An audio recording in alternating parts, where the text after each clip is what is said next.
Limping war hero, brutally clubbed by police for his heart meds. 7 minutes later.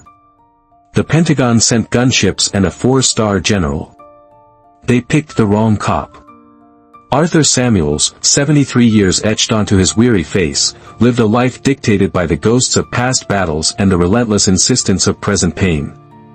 His pronounced limp was a permanent souvenir from a shrapnel wound that had nearly claimed his leg in the humid jungles of Vietnam. The tremor in his left hand, a frustrating dance of nerves, was a memento from a later peacekeeping mission, a reminder of a different kind of chaos. And then there were the invisible wounds, the PTSD that ambushed him in the quiet solitude of his small, sparsely furnished apartment, turning mundane sounds into echoes of gunfire. His days were a careful, deliberate navigation of these limitations. He relied on a sturdy, polished oak cane, the VA-prescribed medications that kept his heart beating steady and the worst of the nightmares at bay, and the quiet, unvarying routine that was his only shield against the unpredictable. His only indulgences were a weekly pilgrimage to the local library for audiobooks that transported him far from his cramped reality, and the absolutely necessary trip to the downtown pharmacy for his heart medication, a lifeline he couldn't afford to miss. He was making that very trip on a bright, deceptively cheerful Tuesday morning. The sun felt warm on his thinning gray hair as he walked slowly, his cane tapping a steady, rhythmic beat on the sidewalk. His worn, flannel shirt, a soft blue plaid, was tucked neatly into his old khaki trousers, a testament to a lifelong habit of order. His mind was on the simple errand ahead: pick up prescription, exchange a polite word with the pharmacist, head home. He wasn't looking for trouble, he never was. Yet, trouble, it often seemed, had a perverse talent for finding men like him, men whose visible scars and invisible burdens made them easy targets for misunderstanding, for suspicion, or worse. As he neared the pharmacy on the bustling main street, a knot of unease tightened in his chest. A small crowd had gathered, their faces a mixture of curiosity and alarm. Police cars were angled awkwardly at the curb, their lights flashing silently, painting streaks of red and blue across the storefront windows. Arthur paused, his good hand instinctively tightening on his cane. He was hesitant to walk into what was clearly a volatile situation. All he needed was his prescription. Unbeknownst to Arthur, the local police department had received an anonymous, and as it would later be proven, entirely false, tip just minutes earlier. The caller, his voice muffled and agitated, had spoken of a suspicious, agitated elderly man, possibly armed, loitering with intent, near the pharmacy on Main Street. The description was dangerously vague, relying more on insinuation than fact.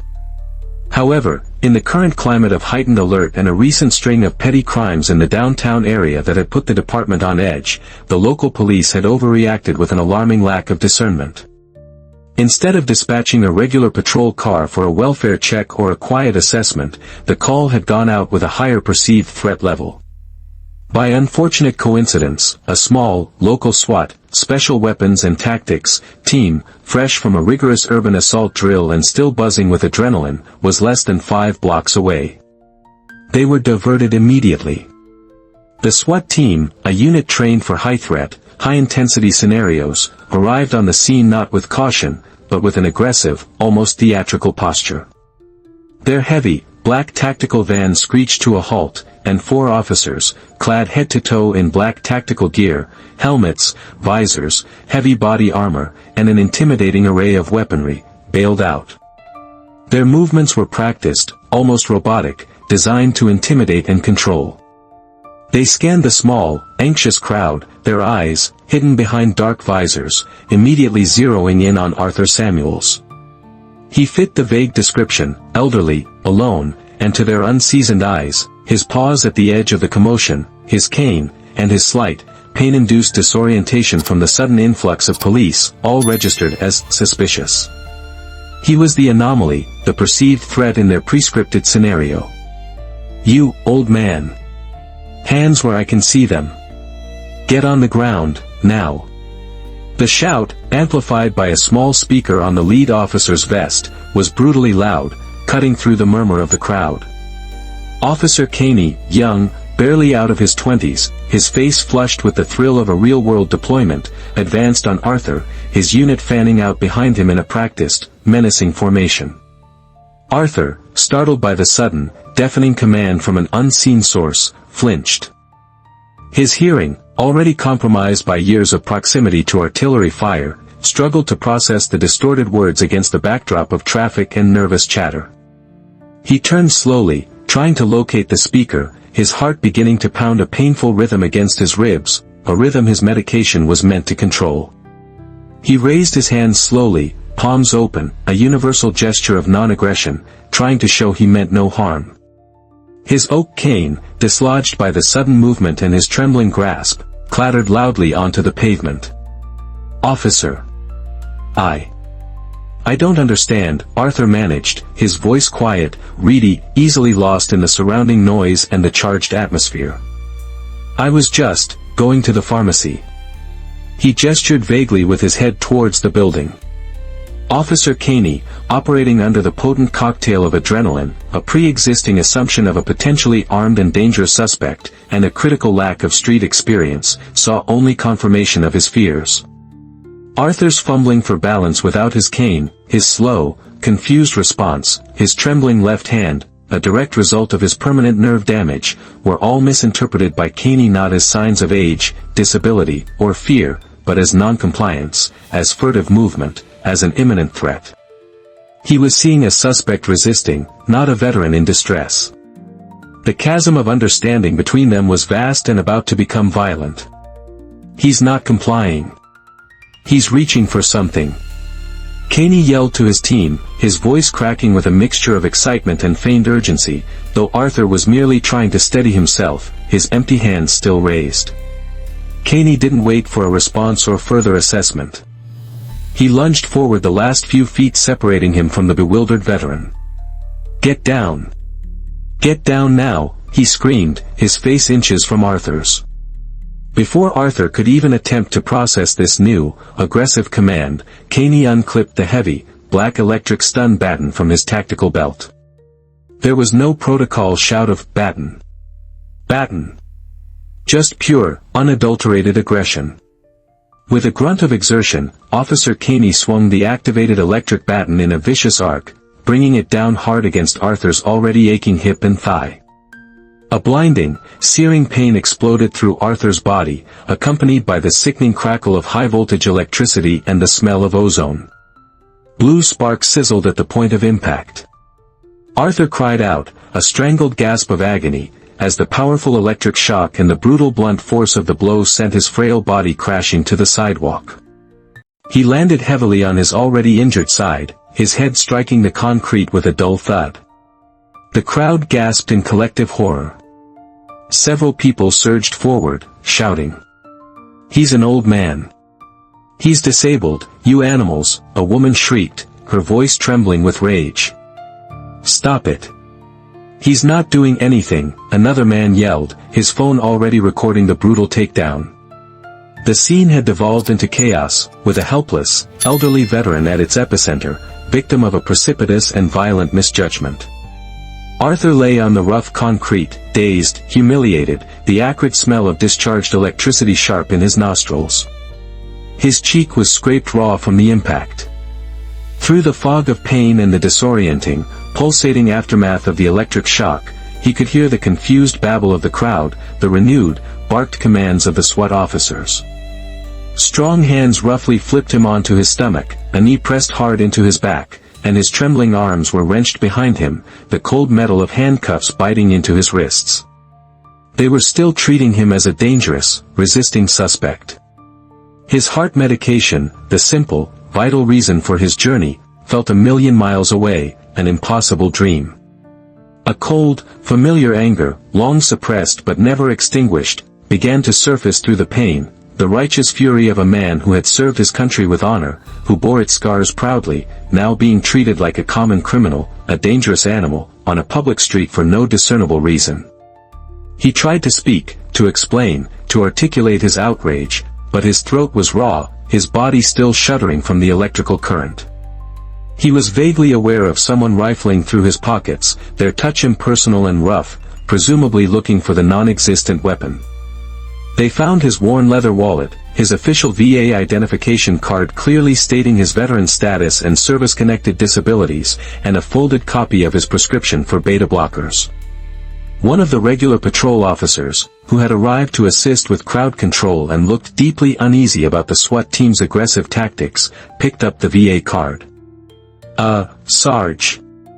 Officer Caney, he said tentatively, holding out the card. This guy, he's a veteran. Disabled, according to this. Officer Caney, still pumped with adrenaline, barely glanced at it. Lots of people are veterans, he sneered, his face flushed. Doesn't make him any less of a potential threat if he's not complying with lawful orders to get on the ground. But the information, however callously dismissed by Caney, had been relayed. And someone in that horrified, rapidly growing crowd, someone with an air of quiet authority, perhaps a well-dressed individual who had observed the entire brutal takedown with growing alarm, had already made a phone call.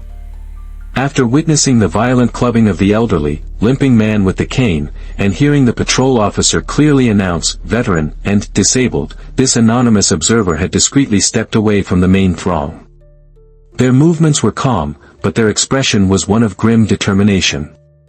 The call was brief, made on a secure-looking satellite phone, its recipient clearly someone of significant influence. The words spoken were few but carried immense weight, painting a concise, damning picture of the events unfolding on Main Street. 7 minutes.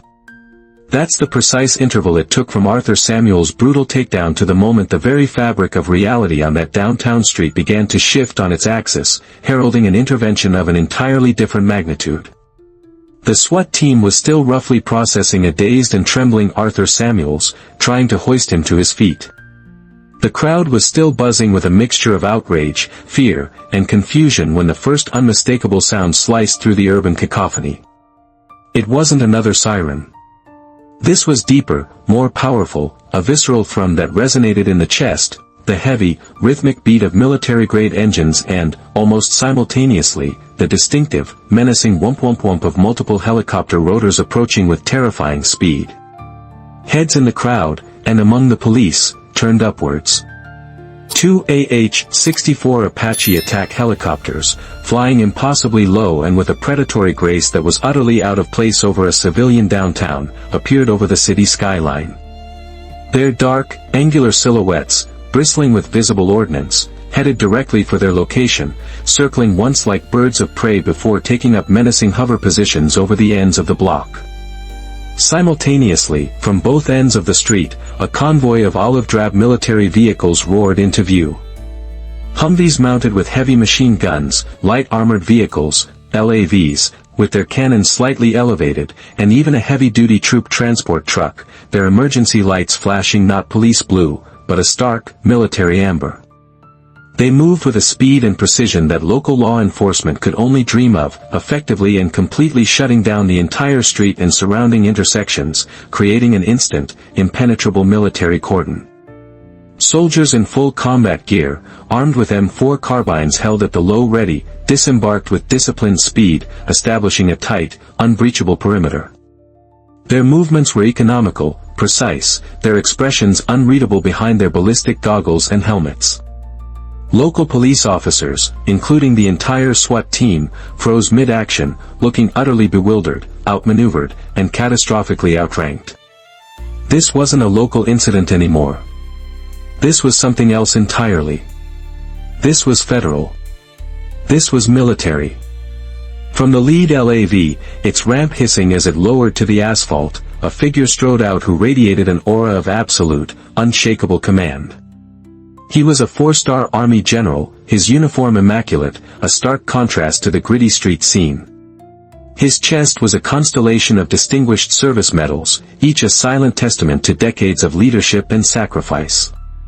This was General James "Iron Jim" Garrison, a name whispered with respect and a touch of fear in the halls of the Pentagon, reportedly in the city for a high-level, classified security briefing with regional commanders. His sudden, unannounced presence here, now, with this level of heavily armed escort, was anything but routine or coincidental. He moved with a purposeful stride, his polished boots hitting the pavement with an authority that brooked no argument. His eyes, the color of a winter sky, cold and piercing, scanned the chaotic scene with disconcerting speed. They swept over the stunned SWAT officers, the bewildered local police, the awestruck crowd, and then locked onto the small, huddled figure of Arthur Samuels, who was being roughly handled by Officer Caney near a police cruiser. General Garrison's jaw tightened almost imperceptibly. He began to stride directly towards Arthur, his armed escorts fanning out, creating a clear, unassailable path through the stunned onlookers and bewildered local law enforcement. The local police, including the visibly shaken SWAT team, instinctively recoiled, their earlier aggression and bluster deflating like a punctured balloon in the face of this overwhelming display of federal military power. They parted before him, an unspoken acknowledgement of a higher, more formidable authority. Officer Caney, his hand still gripping Arthur's arm tightly, looked up, his face a mask of confusion that was rapidly morphing into dawning terror as the four-star general, flanked by battle-ready soldiers, bore down on him. "Officer!" General Garrison's voice, amplified by a small comms unit on his uniform, boomed across the street with the force of a cannon shot, cutting through the sudden, almost reverent silence that had fallen. "Unhand that citizen. Now!" The command was absolute, unequivocal. Officer Caney, visibly trembling, his bravado shattered, looked from the imposing figure of the general, to the bruised and dazed Arthur, then back to the general. He slowly, reluctantly, released his bruising grip on Arthur's arm as if it had suddenly become red-hot. His mouth opened and closed, but no sound emerged. "Sir." "General, this man was, non-compliant." "A potential threat," Caney finally stammered, his voice barely a squeak, a pathetic echo of his earlier aggressive shouts. "A potential threat?" General Garrison repeated, his voice dripping with ice-cold sarcasm as he reached Arthur's side.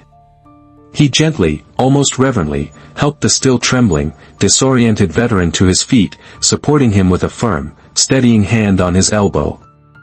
Arthur leaned heavily against him, a flicker of bewildered recognition in his pain-filled eyes.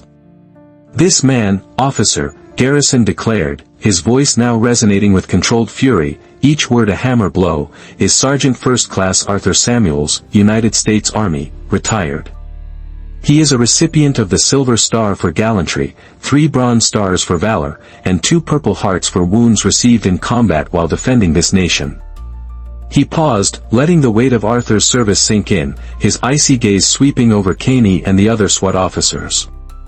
He lost half his hearing and the full use of his left leg defending an outpost in a godforsaken hellhole that your entire SWAT team, with all your shiny gear, wouldn't last 10 minutes in. He turned his furious gaze directly back to Caney, who looked as if he might collapse.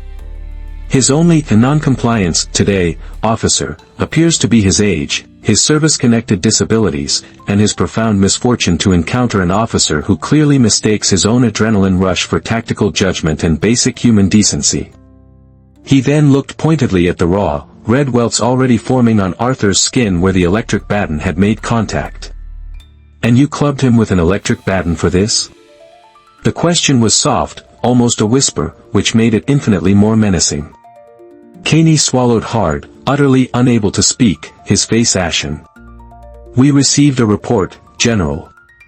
A credible threat." A local police captain, who had rushed forward from the periphery looking terrified, interjected, his voice strained and cracking.